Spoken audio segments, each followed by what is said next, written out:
Repakol, kung bago ka lang dito sa channel ko, ako nga pala si Kuya Totoy. Nagbabasa ako ng mga horror stories at mga dark histories dito sa aking channel. Kung gusto mo ng mga ganong content, don't forget to subscribe at i-click mo na ang notification bell para updated ka every time na mag-a-upload ako. Simulan na natin ang kwentuhan ngayong araw.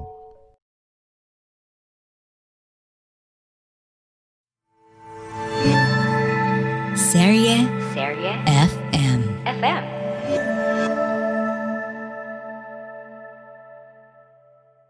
Ang nakaraan sa Kilabot Pinoy Horror Stories.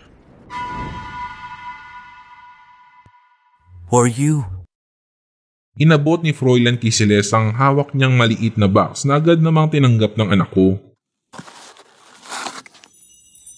Wow! Sabi niya nang mabuksan niya ang hawak na box. Are you sure this is for Nipo? Tumango si Froilan. Natatawa naman si Hazel. How did you know her size, Fun? Umusipin yun. Hula lang. Mommy, I think Tita Ice is sad po. Ano mo naman nasabi yan, anak? Her eyes po. Sobrang sad eh. Pagod lang yun, anak. Busy rin kasi si Pipa Eyes mo eh. Marami kasi siyang ginagawa sa buhay at may trabaho siya. Wait. Ano ba yun? Ano bang meron? Hindi ko alam. Hindi ko mabasa ang kaibigan. What do you mean? Noon hinawakan ko ang kamay niya, wala akong makita. Kaya inaalam ko siya yun. Mag-asawa ba talaga sila? Teka, bakit mo ba inaalam? May gustong abay, Froilan? His name is not Froilan Clara. Tsaka wala akong gusto doon. Ha? Kinilan mo ba siya? Kipo siya ni Celeste. Kapatid ng ama niya. At hindi Froilan ang pangalan niya. Siguro dito sa mundo niyo, yun ang damit niyang pangalan. Pero sa mundo namin, they used to call him Anouk. Sa pagsapit ng dilim, may mga kwento kang maririnig. Kwento ng takot na magpapanginig sa iyong dibdib. Mga kababalaghang hindi kayang tanggapin ng inyong isipan.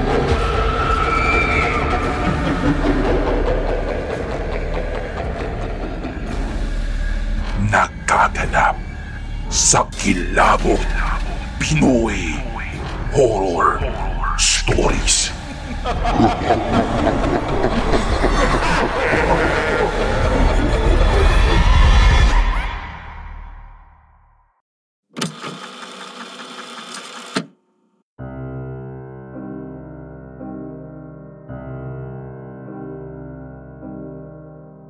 Ito na po ang last confession ko.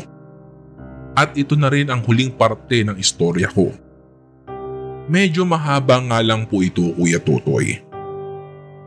Ilalagay ko rin dito ang ilang kwentong alam ko sa katotohanan tungkol kay Cora. Thank you in advance po, Kuya Totoy, at sa Kilabot Pinoy Horror Stories para sa pagtatampok ng istorya ko. Thank you for letting me part of your podcast and letting me confess about my daughter. I know some of you are not buying my story. Ayos lang yun at naiintindihan ko. Galing rin ako riyan at hindi ko kayo pipilitin maniwala. She is different and it's hard to accept that I can't do anything to make her a normal child. Pero hindi naman ako magsasawang iparamdam araw-araw kay Celeste na isa siyang normal na bata para sa akin. As she grows, it becomes even more difficult. Not for me, but for her. Pasalamat na lang ako na matalino siyang bata. Pasalamat ako at namana niya iyon kay Cora. Minsan naiisip ko, what is the exact definition of being a good mother? Kailangan ba sobrang bait mo para lang mag-reflect sa anak mo? Kapag ba magulang ka na, kahit mali o tama, basta ikakabuti, gagawin mo? Matatawag ka lang bang isang ina kung talagang galing sa iyo ang isang bata? Ang pagiging isa ba ay yung tipong kahit maraming mali, titingin ka pa rin sa nag-iisang tama, which is your child? Kung ganun, matatawag na rin ba akong isang mabuting ina dahil kahit maraming mali, tama pa rin sa paningin ko si Celeste? Masakit sa dibdib, mabigat sa pakiramdam, na sa tuwing makakarinig o makakapanood ako ng mga tungkol sa kagaya nila, parang nagmumukha silang masama. Hindi ko maiwasang masaktan dahil isa ang anak ko sa mga tinatawag ng iba na kampo ng demonyo, anak ni Satanas, impacta. Paano mo ipapaliwanag sa mga taong mas masahol pa sa kanila kung mag-isip na hindi lahat ng kakaibang nilalang ay tulad ng iniisip nila? I call my mom and I tell her kung ano ang nangyayari kay Celeste. Dito lang ulit ako nagkaroon ng lakas ng loob para ikwento kung ano ang nangyayari. Madalas naman silang tumatawag sa amin at kinakamusta ang bata. Pero ang lagi kong sagot ay ayos lang kami. Sabi niya sa akin na tatagan ko pa raw ang loob ko at huwag akong sumuko. As long as nakikita kong walang masamang nangyayari kay Celeste, hindi ko kailangang mag-alala. Pero hindi eh. Kasi kung ikaw mismo ang nasa sitwasyon, kahit ikaw ay hindi mo na rin alam ang dapat mong gawin. Pero palagi kong naiisip ang kalagayan niya. Siya lang ang lagi kong iniisip. Buong buhay ko yata ang kaya kong ibigay para sa batang ito. May anak si Hazel at Kanok. Pero buong akala ni Hazel na namatay na ang bata. Sabi ni Cora. Kung ganon, inasan yung bata? Hindi niya ako sinagot.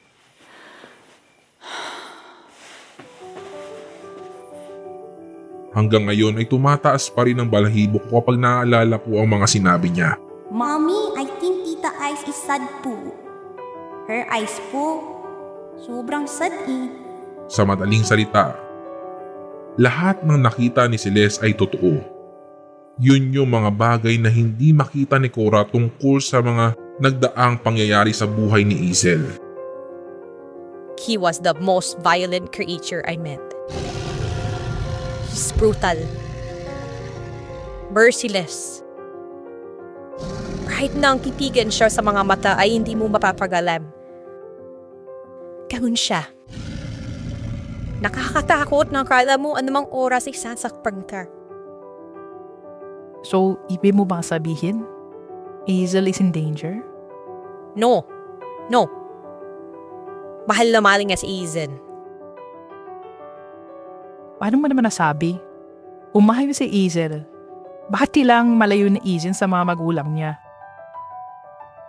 Clara, si Hazel mismo ang kusang lumayo sa mga magulang niya.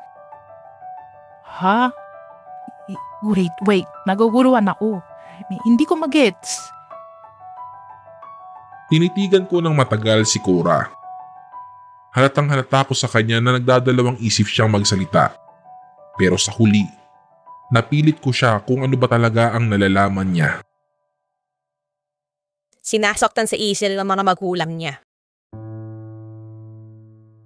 Nagkaroon ng insidente noon na mismo sa bahay nila na muntik na may kamatay ni Hazel. Drug addict yung nanay niya. Tapos yung tatay naman niya gumagamit ng mga droga. Nag-utunak. Alam mo ba yun? Kaya rin siguro nakipan ni si Resam tungkol sa pagiging balayo ng kaibigan mo sa mga magulang niya. Dahil hindi talaga matahimik ang puso ni Hazel. Well, hindi ko rin naman siya masisisi. Mga magulang niya pa rin yun after all. Ray, bakit ganun? Di mo gandang hitang tungkol dyan. Anok told me that he deleted her memories about her parents. In the first place, alam niyang may kaugnayan ka sa akin at alam niya paigigan ka ni Izel. He wants to protect her. Bisperado na siya. Alam mo, never in my life I saw him like that. His love for Izel is new for me. Pero hindi niya alam ng puso ng isang tao ang pinakatapat. Celeste an ability to connect with someone. Masama o kahit mabuti. Tandaan mo ba yung kwento ni Celeste na nakita niyang nabibigay sa ibang tao si Anok? Siya yung sa mga hindi ko nakita. How about her child? Is she or he alive? Still alive and kicking, Clara. Hazel didn't know na buhay talaga ang anak niya. Matinding promo raw ang nangyari sa kanya dahil sa pagbubuntis niya sa bata. Hindi na kaya. Hindi kaya ng buong katawan niya, not because of she's a human, just because Anok was the bad creature. Malakas yung bata, kaya manaki rin ang pinayat ni Hazel yun. Sa loob pa lang ng tiyan niya, inuubos na yung lakas niya. Moving about lang si Hazel. Hindi ko alam kung paano nagsisink in sa utak ko ang lahat-lahat ng nalalaman ko kay Cora tungkol sa kaibigan kong si Hazel. Hindi ko naman siya palaging nakakausap dahil hindi rin naman ako madalas na nakakatanggap ng message from her. But Cora assured me na ayos lang si Hazel at wala akong dapat alalahanin. Pumayag rin si Anok na magkaroon ng konting ugnayan si Hazel at Cora. Sabi sa akin ni Cora, hindi niya ginawa yon para makiusyoso sa buhay ng mag-asawa. Gusto lang niyang malaman ang kalagayan ni Hazel. Kilalang kilala niya raw kasi ang buong angka ni Anok. Alam niya kung anong kayang gawin ng mga iyon sa isang katulad ni Hazel. Hindi ko naman alam na mabilis lang talaga lumipas ang araw, sadyang marami lang ang nagiging pagbabago kay Celeste. Araw-araw ko naman siyang nakakasama at nakikita, pero hindi ko may pagkakaila ang mga bagay na nagbabago sa kanya. Lalo na sa pisikal niyang itsura. Sa tuwing lumalabas siya ng bahay at naglalaro sa ilalim ng araw, sa paningin ko ay parang umiilaw siya. Hindi ko alam kung dahil ba maputi lang talaga siya o sadyang iyon talaga ang nakikita ko. Mas lalo rin tumatalas ang memorya niya. One time the day before i-announce ng teacher niya na magsasarado na ang klase, nagkaroon kami ng one-on-one talk ng teacher niya. Galing na mismo sa guru niya na matalino si Celeste at day by day ay mas lalo nagpapakita ng matinding talino ang bata. Alam kong matalino siyang bata, pero aaminin ko na hindi ko inaasahan yung ganung kwento mula sa teacher niya. Lunod ako sa trabaho kaya alam ko naman sa sarili ko na hindi ko talaga ganoong natuturuan si Celeste kapag may free time siya. Kaya minsan, kung hindi available yung tutor niya, si Flor o yung kapatid kong si Au ang pinakikisuyuan ko para turuan siya. I know nakakaiba talaga siya. She has the gift na alam kong hindi makukuha sa kanya ng iba. Nakaupo kaming dalawa sa sala. Pinapanood ko siya ng YouTube at puro math ang nakaplay. That day, wala pa akong balita tungkol kay Hazel. Basta ang alam ko lang noon ay gumagawa ng paraan si Cora para magkausap silang dalawa ni Froilan. Sobrang occupied ang isip ko. Naririnig ko lang si Celeste na nagme-memorize ng multiplication table. Mommy, are you sad po? Hindi ko alam kung malungkot ba talaga ako o naghahalo-halo lang ang pag-aalala ko tungkol kay Hazel at lungkot dahil sa kwento ni Celeste tungkol sa nakita niya. Hindi anak, ang dami ko kasing work eh. Mommy, you're lying po. Kilala mo na si mommy ha. Pero hindi naman ako sad, anak. Mag-aalala lang ako kay Pipa Hazel mo. Kamusta kaya siya, no? Don't worry, Mommy. Okay lang po siya. Marami nagbabantay sa kanya eh. Tinitigan ko sa mga mata ko ang anak ko. Seryosong seryoso siya. At alam kong totoo ang mga sinasabi niya.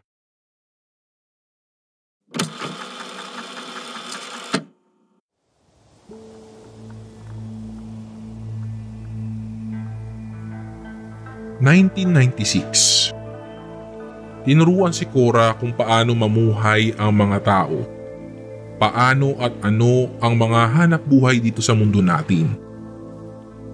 Tinuruan siyang magsalita mula sa malalim na mga salita hanggang sa mababaw na mga salita. Si Cora ay may 3 alam na lengguwahe: Tagalog, Ingles at Spanish.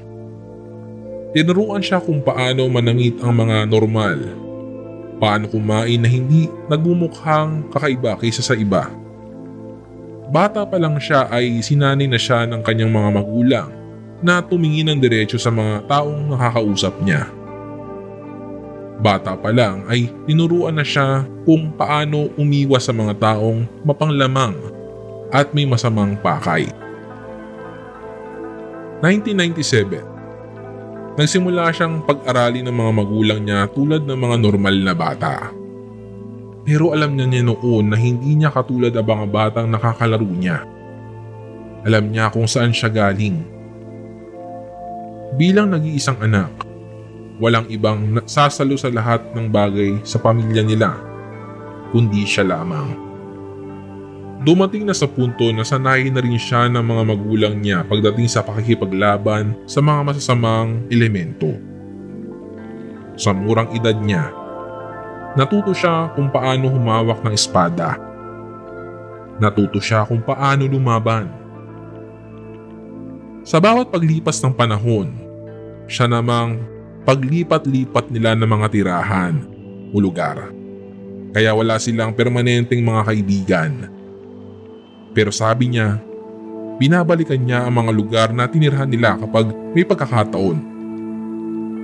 Habang nagkakaisip siya, hindi na naging palaisipan sa kanya kung bakit kailangan nilang mag-iba-iba ng lugar. 2000. Sa angkan nila Cora, bukod sa mga lolo at lola niya, meron pang mas mataas sa mga iyon. Ang sabi niya, tinatawag nilang elders ang mga nakakataas sa angkan nila. Kung sa atin, mga tao, ang tawag natin ay lolo sa tuhod, lola sa tuhod, sa kanila naman ay elders. Iyon daw ang mas appropriate para mas maramdaman ang respeto. Ang elders ang mas sinusunod nila. Kumbaga, pagdating sa batas ng pamilya, ang elders ang may hawak nito.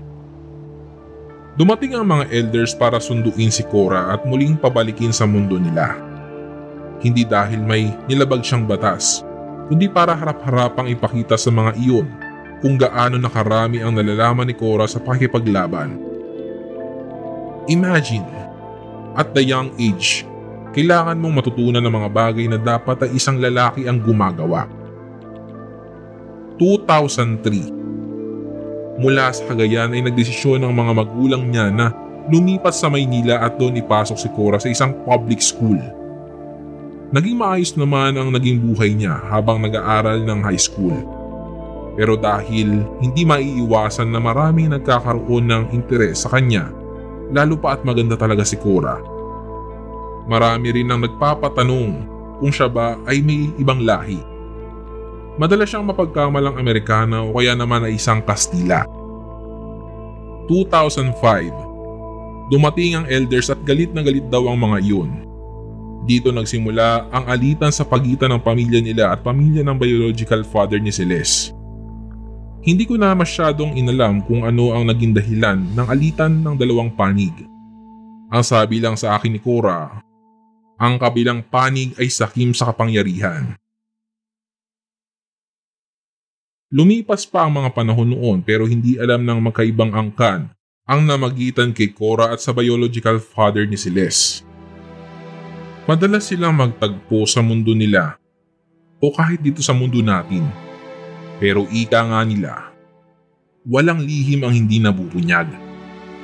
Nang mabuntis si Cora at nalaman ito ng mga magulang niya ang tungkol sa matagal nilang relasyon, nagalit ang mga ito sa kanya, lalo pa nang malaman ng mga elders. Dahil ang mga elders ang gumagawa ng batas sa pamilya nila, sila ang may hawak ng desisyon patungkol sa nangyari. Pumayag naman raw ang mga iyon na ipanganak ang bata, pero sa isang kondisyon. Ang kondisyon ay ayaw ni Cora na mangyari sa magiging anak niya. Gusto namang ito na tulad niya ay sumabak rin siya sa isang pag-iensayo. Tulad ni Cora, panganay at nag-iisang babae. Ganoon din naman si Celeste. Panganay si Cora noon, mga panahong iyon at nag-iisang babae hanggang ngayon. Dahil ayaw ni Cora na danasin ni Celeste ang mga dinanas niya, gumawa sila ng kasunduan ng biological father nito. At sa mga planong nabuo nila ay kabilang roon ang pag-iwan ni Cora kay Celeste sa puderko. Nagalit sa kanya ang mga magulang niya dahil sa ginawa niya. Pero alam nila na buhay ang pinagbubuntis noon ni Cora at patuloy nilang hinahanap si Celeste hanggang ngayon. She said na mas madali ang pamumuhay nila dito sa mundo ng mga tao. Dahil tayong mga tao, karamihan sa atin ay hindi naniniwala tungkol sa mga katulad nila. Alam rin ng mga katulad nila na laman sila ng mga kwento-kwento dito, ginagawang panakot sa mga bata. Pero madalas ay iba ang kwento sa katotohanan. Tulad na lang ng paghihikayat daw nila sa mga tao para sumama sa mundo nila. Hindi raw nila ito ginagawa ng sapilitan at hindi raw nila ugaling hikayatin ng mga tao para pasukin ang mundo nila. Dahil tayong mga tao, hindi magiging madali para sa atin ang mamuhay sa mundo nila. Hindi raw lahat ng bagay ay nangyayari ng walang magiging kapalit. Dito ko natatapusin ang kwento ko, Kuya Totoy. Maraming salamat po sa inyong lahat na bumubuo ng Kilabot Pinoy Horror Stories. Thank you po sa pagtampok ninyo sa aking istorya. Muli at hanggang sa muli, ito po si Clara. At ito ang kwentong Kilabot ko. Wakas. Nagustuhan mo ba ang kwento natin ngayon sa Kilabot Pinoy Horror Stories? Like and subscribe na sa aming YouTube channel. Give us 5 stars rating. Kung may sarili kang nakakatakot na kwento, ipadala ito sa aming Facebook page o sa kilabotstories2021@gmail.com. Huwag kalimutang i-click ang follow button at notification bell sa Spotify para sa updates sa bagong episodes. Hanggang sa susunod na kwentuhan mga repakol. Paalam!